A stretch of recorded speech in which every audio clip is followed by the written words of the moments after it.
సంగారెడ్డి జిల్లా నారాయణఖేడ్ నియోజకవర్గంలోని నిజాంపేట మండల కేంద్రంలో భారత రాష్ట్ర సమితి ఆవిర్భావ దినోత్సవ సందర్భంగా నారాయణఖేడ్ మాజీ శాసనసభ్యులు మహారెడ్డి భూపాల్రెడ్డి భారత రాష్ట్ర సమితి జెండాను ఆవిష్కరించి చలో వరంగల్ బహిరంగ సభ సందర్భంగా యాత్రను ప్రారంభించారు. మాజీ ఎమ్మెల్యే మాట్లాడుతూ నారాయణఖేడ్ నియోజకవర్గం నుంచి సుమారు 6,000 మంది బీఆర్ఎస్ కార్యకర్తలు అభిమానులు తరలి వెళ్తున్నారని తెలిపారు. ఈ కార్యక్రమంలో వైస్ ఎంపీపీ సాయిరెడ్డి, మండల పార్టీ అధ్యక్షుడు జగదీశ్వరాచారి, శంకర్పేట మాజీ ఎంపీపీ జంగం శ్రీనివాస్, సుభాష్ రాఘవులు, రామచంద్ర పటేల్, భూపాల్, శ్రీనివాసరెడ్డి తదితరులు పాల్గొన్నారు.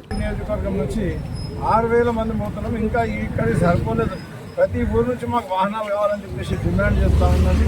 ఇది పెద్ద ఎత్తున నారాయణఖేడ్ నియోజకవర్గం నుంచి ఈరోజు ఈ మీటింగ్కు మేము బయలుదేరుతున్నాం. మరి ఈ బీఆర్ఎస్ పార్టీ వల్లనే అంత సంక్షేమం, అభివృద్ధి అన్నీ కూడా సాధ్యమైన తెలంగాణ రాష్ట్రమే కాకుండా అన్నీ సాధ్యమైనవి.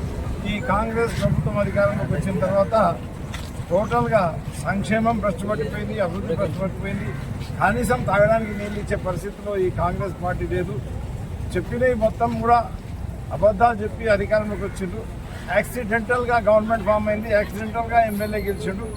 మరి గెలిచిన తర్వాత వాళ్ళ అవకాశాన్ని సద్వినియోగం చేసుకొని ప్రజల మనసు చూరగొనే విధంగా పరిపాలిస్తారనుకుంటే వాళ్ళు ప్రజలకు మేము ఇచ్చిన వాగ్దానాలన్నీ మోసం అని చెప్పేసి గట్టిగా మన ఎమ్మెల్యే గారు కూడా మాట్లాడడం జరిగింది.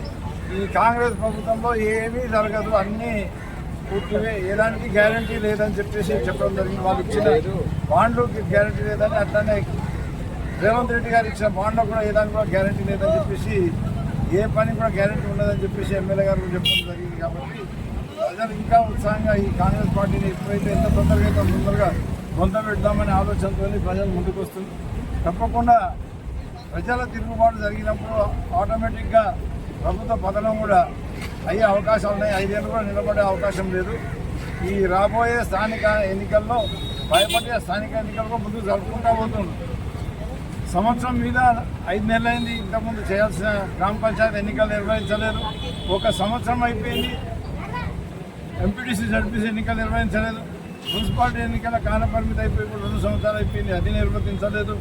సహకార సంఘాల కాలపరిమితి అయిపోయి కూడా అది కూడా 2-3 నెలలు అయిపోయింది, అది కూడా నిర్వహించకుండా కాలయాపన చేసి భయపడి టీఆర్ఎస్ పార్టీకి ఇవన్నీ దక్కుతాయి స్థానిక సంస్థలు అని చెప్పేసి భయపడి ఈ కాంగ్రెస్ పార్టీ ఇంకా ముందు జరుగుతుంది. మీరు ఎప్పుడు పెట్టినా కాంగ్రెస్ పార్టీని ప్రజలు పొందబెట్టేది ఖాయం. అప్పటికైనా కాంగ్రెస్ పార్టీ బుద్ధి చేసుకొని ప్రజలకు ఇచ్చిన వాగ్దానాలు నెరవేరుస్తుందని చెప్పేసి ఆశిస్తున్నాం. ఈ వరంగల్ సభ వల్ల కూడా కాంగ్రెస్ పార్టీకి బుద్ధి రావాలి. ఎందుకంటే ప్రజలు ఎంత ఉత్సాహంగా, ఎంత కాంగ్రెస్కు వ్యతిరేకంగా కేసీఆర్ మీద అభిమానంతో ఆ మీటింగ్ వస్తుందో దీన్ని బట్టి గ్రహించి మరి వాళ్ళ తప్పులను సరిదిద్దుకొని